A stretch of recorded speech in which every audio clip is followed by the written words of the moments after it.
Morning. I'm Anthony Levenda. I'm a partner at Lakeshore Bone and Joint, primarily specialized in shoulder and knees. But today I'm going to talk about shoulder injuries in the workplace, which is a very common problem in any kind of labor work. It doesn't have to be heavy labor. It can be just repetitive labor. So I'm going to talk briefly, and I'm going to show a lot of pictures. And I think when I speak to the patient, case managers, adjusters, anybody, we have to understand not all shoulder problems are the same. They're all different, and they're not apples to apples, but they're apples to oranges. And hopefully my presentation kind of sums that up. We're going to show some good shoulder pictures, some bad shoulder pictures, and why we do different things, and why some shoulders can be better in 3 months and some take 8 months. Some people can't return to their normal job. If you have questions, and you can stop me, you raise your hand or shout out, I don't care. So this is what our goals today. We're going to understand complaints and concerns, understand the mechanism of injury, understand prior injuries of pathology, clinical findings, understand the diagnostic studies, why we order x-rays, MRIs, CTs, why we don't. And it's important not only because the patient always wants an MRI right off the bat. They just want an MRI. And sometimes they show up with an MRI and it shows something, but it has nothing to do with their problem, and now we're in trouble because that's their problem. But they see it, what they read on the bottom, impression in the third line, bone spur. That's their problem. Well, it may have nothing to do with it, but now we have to address that bone spur. Does everything correlate? Like I just mentioned, do the x-rays, the MRI, clinical findings all correlate? If they don't, something's missing. What their job requirements are, and then also understand other issues they have. If they had problems with their shoulder before, do they have diabetes, are they smoker, are they non-compliant? All those things are going to matter in how we're going to deal with their problems. So we want to know whether it's an acute problem, did it just happen, never had shoulder problems before, chronic, they've had problems, or both. They've always had problems a little bit, and then now they fell and their shoulder hurts more. And it should be apples to apples, but or oranges to oranges, whatever. And then we need to be advocates for the patient, and so does the adjusters and the case managers. We got to say, we want you to get back to your normal day of life. We don't necessarily just want you to get back to work so we can get you out of work and get rid of you. We want you to get better because it's better for you, it's better for society, it's better for everybody. If we can get back to our normal daily activities. So when I take this approach, I not only take this approach to work injuries, but I also take this approach to my athletes that are 18, hurt their knee on the football field, or grandma who wants to hold her grandkids.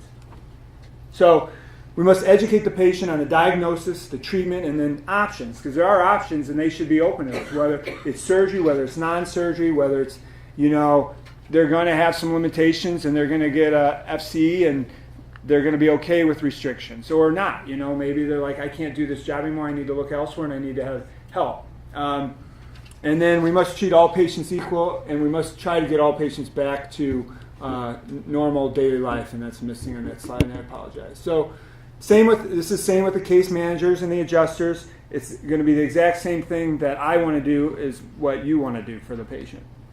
So I think the whole art of work injuries, and this is a work in progress. I learn every time I see a work injury. And even my young athletes, it's very similar, because sometimes what the athlete wants and what the parent wants aren't the same thing. And then what I want to do is different than everything. So we need to get on the same page. But I think we all want the same thing.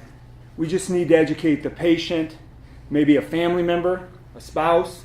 Sometimes they're the ones that are kind of making it difficult. But we need to always try to remember what we want, and we want the patient to get better. So these are normal shoulder findings. Most of the stuff we do is arthroscopic. Obviously, if we're doing a shoulder replacement of some sort, that's going to be open, or most fractures are going to be open. But most of the shoulder that I deal with is going to be arthroscopic. So this is a normal glenohumeral joint. Ball and socket joint, the ball's on top, socket's here, the labrum's around here. This is just a probe probing it. So that looks nice and healthy cartilage. So that's not this patient's problem. There's a normal biceps, that's the long head of the biceps. So when you hear a patient has some biceps tendonitis or a slap tear, this is where it's going to come from, this area. And we'll show a few more pictures of that in a minute. Normal articular rotator cuff.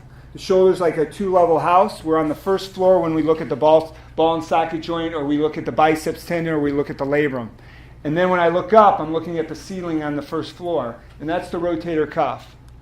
There it is again, nice, healthy. There's the articular surface, and the footprint of the rotator cuff attaches right to that. I'm just looking at another healthy one. You can see some of the vessels here, bringing blood supply there, and that's nice and healthy. That's just my probe. This is the subscapularis, the rotator cuff tendon in the front of the shoulder. Some patients you'll know have a tear of the subscap, and sometimes that has to be repaired.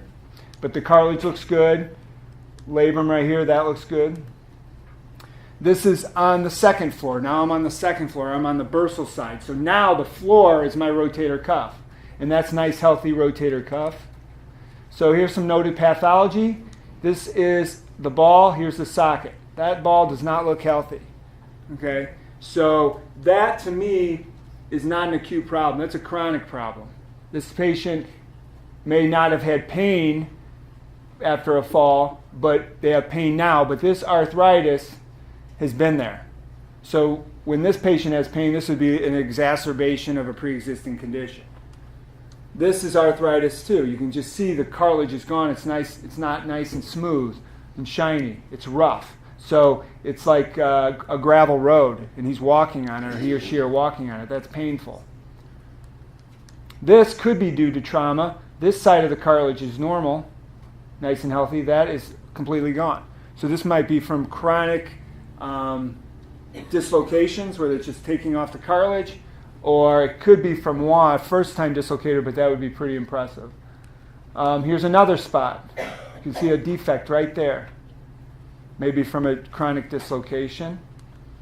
This is a slap tear. Here's the biceps tendon. The biceps looks okay, but here's the labrum, the superior labrum. So it's the superior labrum, SL, and then anterior to posterior. And that's how we get slap. And then we grade the slap. So with the slap tear, we sometimes treat those differently. Some people repair slaps. I'm sure you hear we're going to repair the slap, or we're going to do a biceps tenodesis, or we're just going to do a biceps tenotomy and cut the biceps. And it's based on age, it's based on what they do, and it's also based on what the patient wants. As years have gone by, we used to repair a lot of these. More now, we're doing biceps tenodesis. We may still repair this, but with a biceps tenodesis, you usually can get them back to work sooner, pain better. It's more reproducible if you do the tenodesis. Even in the younger athletes, we're doing it. This is a Bankart or a labral tear. Here's a cartilage. Here's the labrum here, and you can see it's peeled right off the bone. So this is a patient who dislocated their shoulder, possibly. So now we're still on the ball and socket joint. I'm looking up, and here's a small rotator cuff tear, some fraying here. Nothing major, nothing exciting, but it is a small tear. This doesn't look acute. Looks like it's probably been there for a while. So maybe a repetitive employee, It's kind of hard to see, but there's a small tear right here. Can you guys see okay? Okay. Here's a small tear. Here's rotator cuff. Looks pretty healthy, but here's a tear right here. Here's the articular surface. That looks nice. This is a larger tear. Nice and retracted. This is tendon here. Here's the ball. So it's pulled off. Large tear from underneath. Another tear, a little bit of arthritis here, but this is tendon. This looks, and if you look, here's healthy tendon, and about right here, it's thin. So I have to bring that tendon, if we're going to repair this, I have to bring that tendon back. I want a nice, thick, robust tendon, and I have to keep that in mind that this tendon right here might not be very good. So if I bring that back, the repaired part's still thin, because I can't pull from here all the way back, because then it's under tension, and then they can tear. So we have to always keep that in mind on how we're going to fix the tendon, and then how we are going to rehab the patient. Here is AC joint arthritis. Here's the collarbone here. Here's the acromion. And this is just where the two bones are touching. Here's a bone spur. We're in the second floor again. This is the ceiling, bone spur. And if you look here, it's ragged. And look at the rotator cuff down here. So you can imagine that's hitting here and causing irritation. Kind of like a rope hitting a rock and just kind of going back and forth. So for treatment to be optimal, it must correlate to the patient's complaints, the injury, and the diagnosis. So just because you have a bone spur, I always tell patients, you have a bone spur, but you're here for your knee. They're correlating it just because it's all in the shoulder. Bone spur, it's your biceps, or it's just from a fall. Well, I got an MRI, it shows a bone spur. I need surgery. Well, so then you're backtracking. So sometimes it's hard. So they all have to kind of go together. And if they don't, then you need to start thinking elsewhere. You don't want to treat the MRI, you're treating the patient. So we got to remember that. So I'm always careful on jumping to get an MRI or jumping, to certain things, as long as the patient's educated on it. So treatment depends on the findings, whether it's acute or chronic, patient's activities, their work duties, both of them, what their outcome, what they're looking for. Comorbidities, a diabetic, you got to worry about a frozen shoulder. Massive tear, frozen shoulder. How are you going to treat that? You fix that rotator cuff and you don't treat that frozen shoulder, you're in trouble. And then also depend on the age. If you have a massive tear in a 70-year-old, doing a big rotator cuff and grafting it and spending 3 hours in there, and then they can't move their shoulder for a year, is that worth it? Or do you do a reverse or a hemi, or just treat them conservatively? Those are things you have to ask the patient. And what's best for them. Now, 40-year-old, you want to fix that cuff.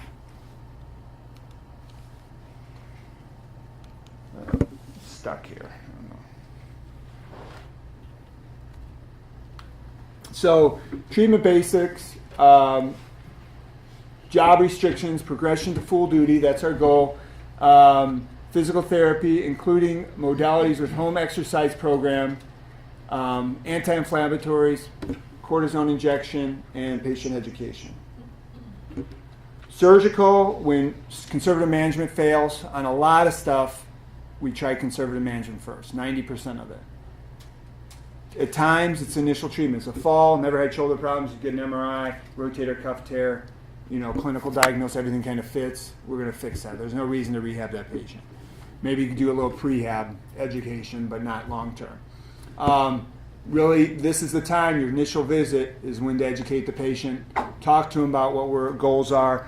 It's a rotator cuff tear, it's just, you fell, it's hurt, this is our goal, we're going to get you, we're going to get you into therapy, we're going to have you do home exercise programs, we want to get you back to normal quality of life, and our goal is you'll be back at work at 6 weeks, you'll be back in 2 weeks, you'll be back in 3 months, whatever that is.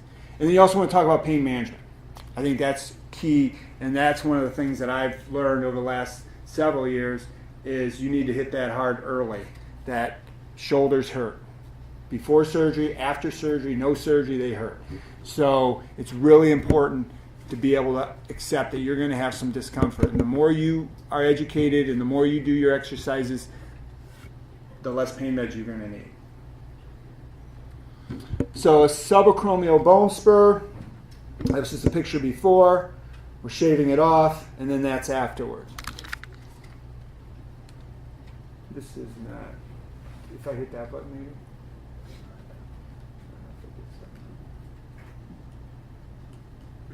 No? Okay.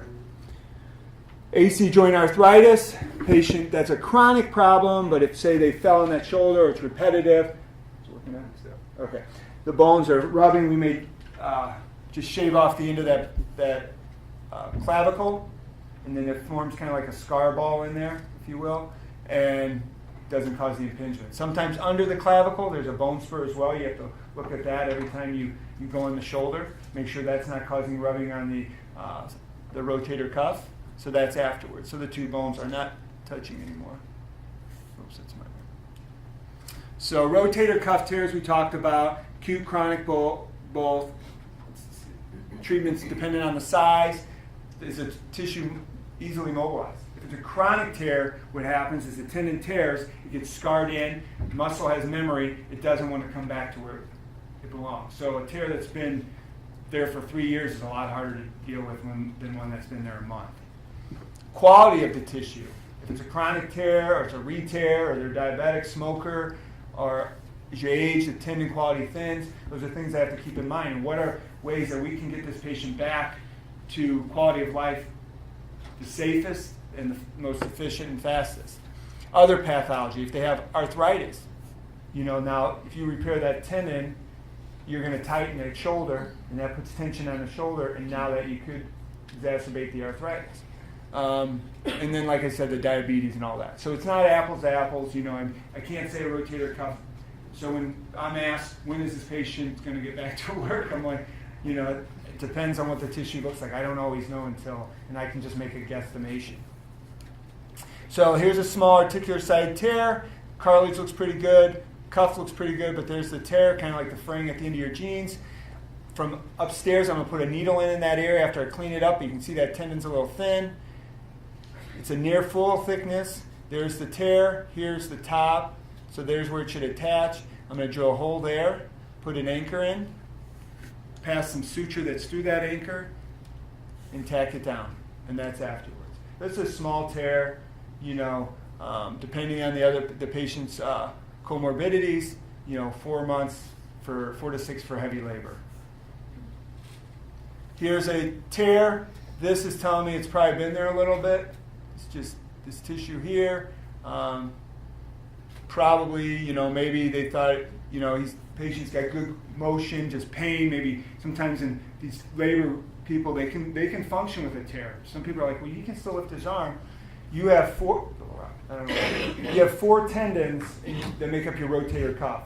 If one is partially torn or one's completely torn, the other 3 can balance the shoulder. It's all about balance, and we'll get to that in a minute. But if they can balance, you can use it. I know patients who have full thickness supraspinatus tears, even an infraspinatus, or 2 out of the 4, and they can lift their arm. And like when you test them, their strength, because their shoulder's balanced at that time. But at some point, in their life, those other 2 aren't going to do the job of 4. Whether that's in 5 years, 10 years, we don't know, or in 6 months. So, 60% of people over the age of 70 have a rotator cuff tear, and they don't even know it. Those are patients who have no pain. Now, they're not doing everything they did when they were 20. They're doing stuff, but they're able to function because the tear probably happens slowly, and their body just kind of adapts. It's like adapting, like you take care of your kids, and then their friends come over one at a time, and then now you have 10 kids in your house, and they kind of snuck in there, you didn't know. But if they all came in at once, then you'd be like overwhelmed. But they slowly sneak in. Your daughter, she's home at 9, she's 9:15, she's 9:20. So on this, I'm going to put another anchor in, and if you look here, this is cannulated, the screw, and they've come a long way, and then here's the suture. This is a swivel lock. So on the end of that anchor is a suture, and I'm going to pass that suture through the tendon and repair it. Those are cannulated screws, so it's going to allow the bleeding to come up. And that blood is going to help stimulate healing. Brings healing factors in. So this is a large tear. I'm pulling on that tendon to see if I can get that over. You can just see that tendon just, this looks like it's been there for a while. It's red. It's thin, so this tissue quality is not that great. And before, all we could do is repair these and pray. And maybe, the patient's not going to get back to work, or you're going to wait, 2 years, or, they got permanent restrictions. So are there things we can do to augment this? So here's more of a repair. Large repair. I got 3 anchors there, and on this one I'm going to have 3 anchors laterally for a double row. So you've probably heard double row technique, single row. The double row, the first row is right here that you saw in the picture before. Okay, so that's bringing the tendon down, and then you bring the sutures over the top of it, kind of push that tendon down onto the bone to kind of help keep it there, so it minimizes traction or mobility to help heal it back to the footprint. So that's the double row. There's a repair. So how can we further maybe improve success, maybe decrease rehab, increase return to work? So these are things we're doing now. So you have a couple options. Structural, something maybe to reinforce so there's no tension on the repair. Something that may be structural and biologic, or just biologic, to maybe stimulate healing, or the generation of new tissue, or both. So there are several grafts I use. Some are cadaver, some are from an animal, and then also you've heard of PRP and bone marrow aspirate, stem cell, all that. It's all over sports. If you watch sports, you know, every major athlete's going to Europe and who knows what they're getting. But we do this in the United States too. And we're able to take a concentration of the patient's immature cells, bone marrow cells, spin them down and just grab a high concentration of the factors that help healing. And whether that's PRP, taking it from a vein in the arm in the office, or taking it directly from the bone in surgery, it has a lot of promise. And we can augment that in addition to putting in a graft over the top. So here's a repair that maybe the tissue quality wasn't that great. So here's a graft. This is a Arthroflex dermal patch. It's dermis from a cadaver. It's off the shelf. It's accessible, and there's different thicknesses depending on what we're going to do. So this is going to give structural support. And this can be done arthroscopically. We don't have to open it. And we're going to fix the tendon like we did before. We're going to pass sutures through the graft, and then we're going to pass sutures through the cuff, and we're going to repair it down. So that's afterwards. So that's a repair on top of a repair.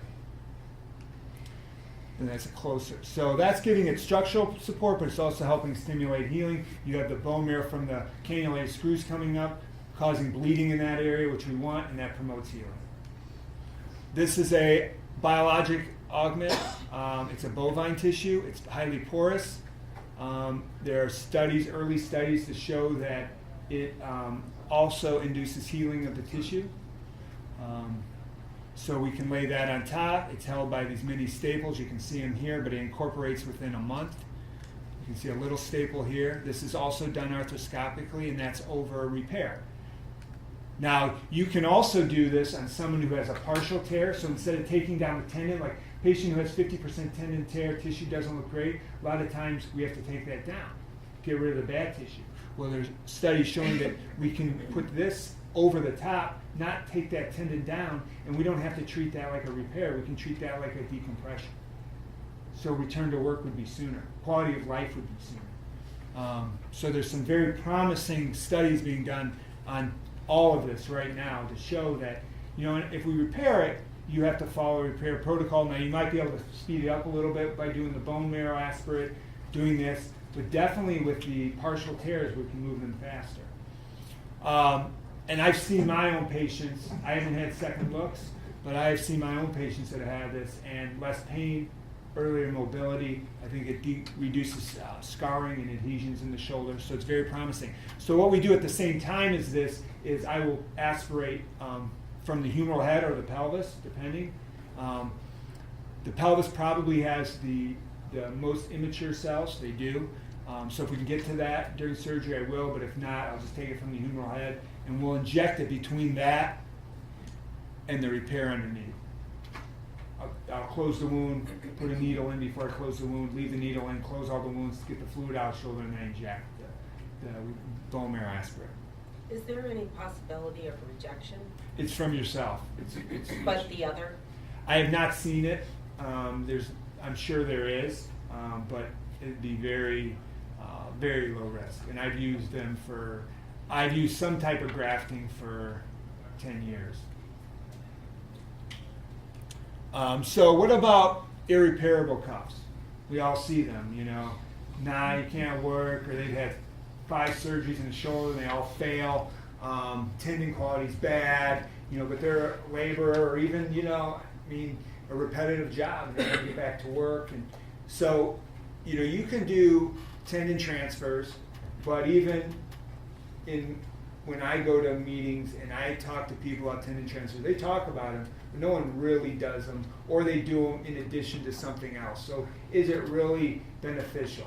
And I haven't seen any real long-term studies to show they are. Like, do they really increase quality of life? Okay, and probably in some patients that they do, but you know, if you're taking a tendon and moving it, now that tendon can't work in the other spot. So you got to always keep that in mind. A reverse shoulder. Well, that's great, but if it's a laborer, that's not great. It's a mechanical device, it's metal and plastic, it's going to wear down. A reverse shoulder is not made for just repetitive use, heavy labor. It just isn't. Even if it's below shoulder level, it's waist level, it's just not made for it. So the superior capsular reconstruction is for irreparable rotator cuff tears.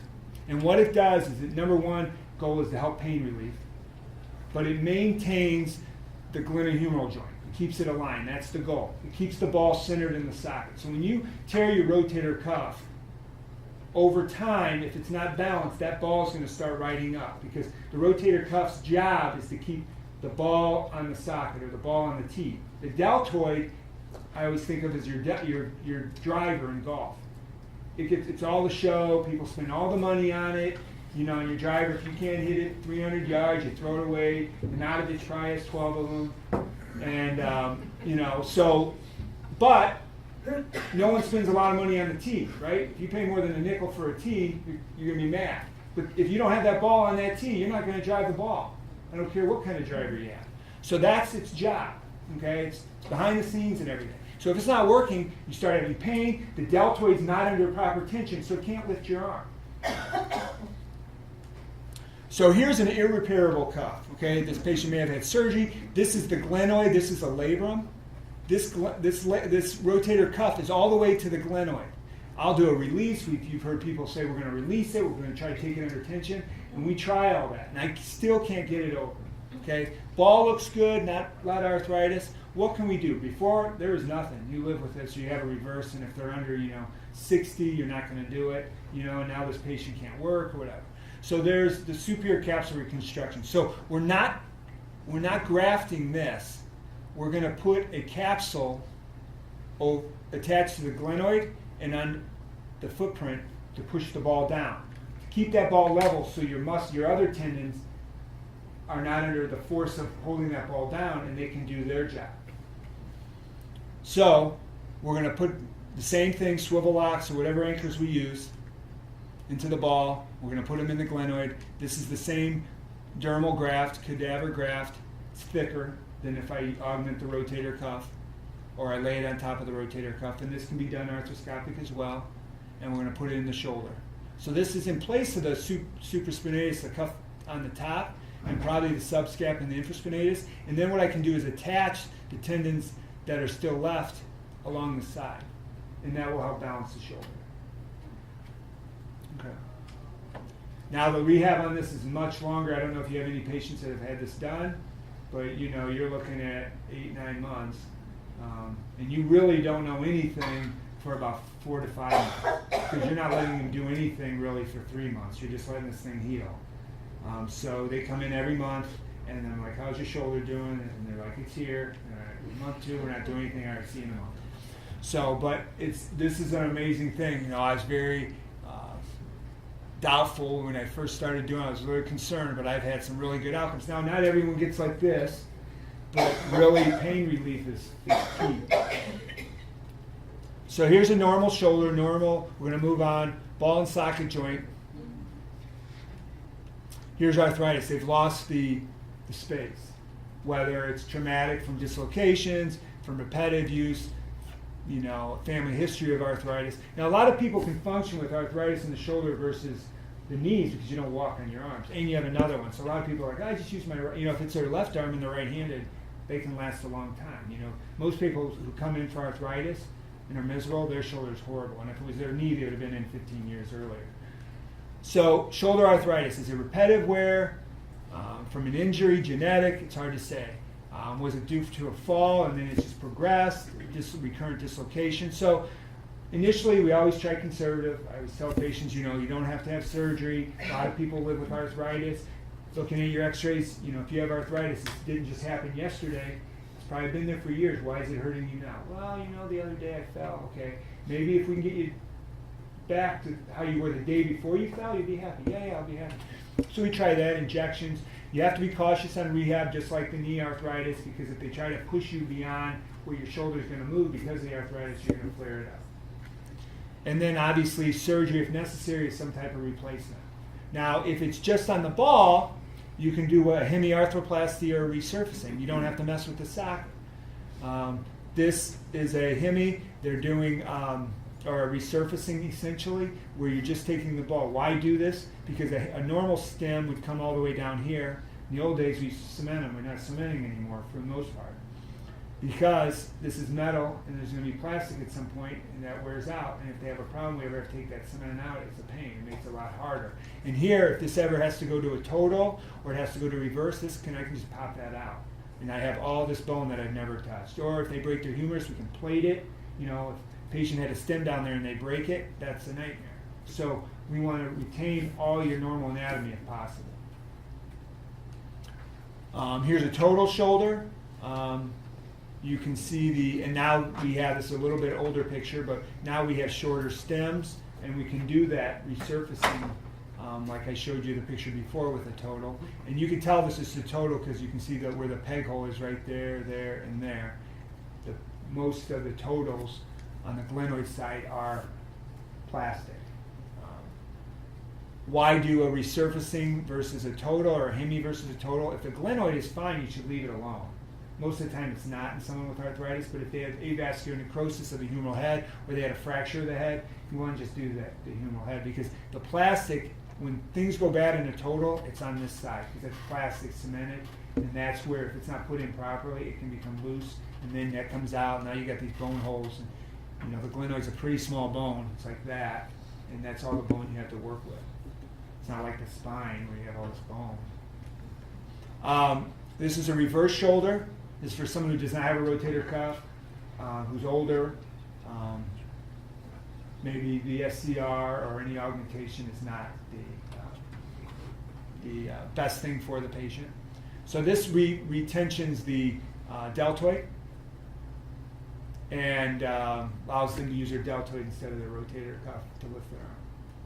Okay, so it's doing the job of the rotator cuff, keeping the ball in the socket. Now it's reversed to allow it to have tension.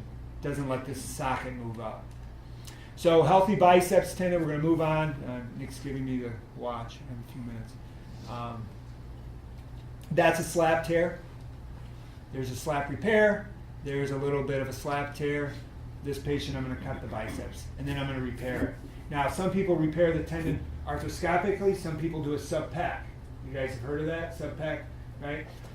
There's pathology between the arthroscopic and the sub-pec that you can't see, and the MRI does not give you good pictures. The studies show sub-pec is better. It's more reproducible. So a lot of people can do it arthroscopic. I can do it arthroscopic the way I did it, but sub-pec patients do better. You can get rid of that pathology. The rehab's the same. They do have an incision. The only time I won't do it is maybe someone who has too many skin folds there. I'm worried about an infection or something like that. There's a healthy biceps. I'm just cutting the biceps. There's an inflamed biceps. It's tendonitis, so we're going to cut that. Normal glenohumeral joint. There's that labral tear. We're going to repair that labrum and bring it back. That's a Bankart. There's a posterior labral tear. We're going to repair that. Anchors, cannulated, cause bleeding, help heal. Pass that around there and repair that down. So why arthroscopic? It's truly minimally invasive. Minimal trauma to the skin, muscle, bone. Visualization is 100 times better than open.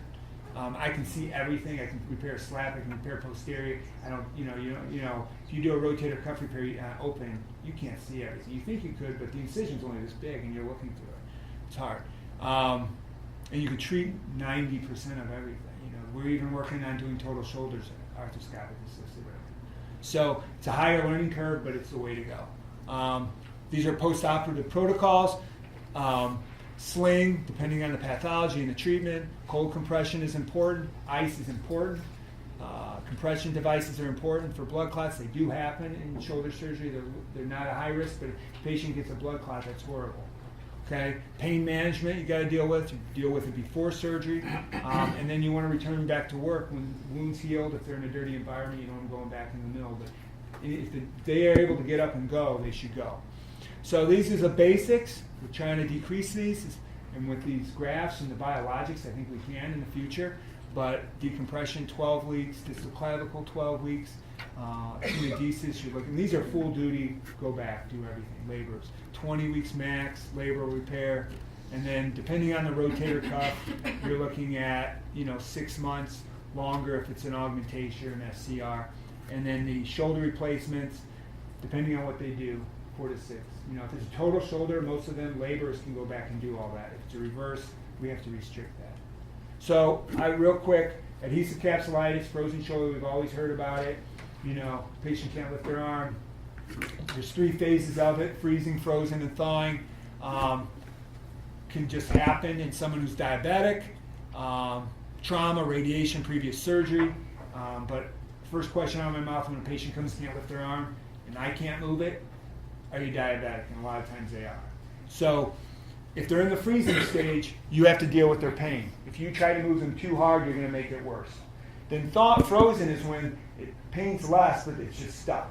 You know, then you can start working with them. And then thawing is when their motion comes back. And historically, in the literature, 2 years are back to normal. That's what the literature says if you read the historical literature. Who wrote this up initially? Well, that's not true. In 2 years are not better. No one wants to wait 2 years. This is America. So what we do is we deal with pain management first, and then when they get in that frozen stage, if it's not working with cortisone injections, aggressive therapy, then we can manipulate them or do a capsular release. And we move them aggressively. I usually do this on a Monday morning. They go to therapy right then. Because I want them to see their arm moving. I want them to see that their arm went from here to here, and they can do it. But it's very important for them to do their exercises constantly. So we'll go 2 weeks straight. And that's it.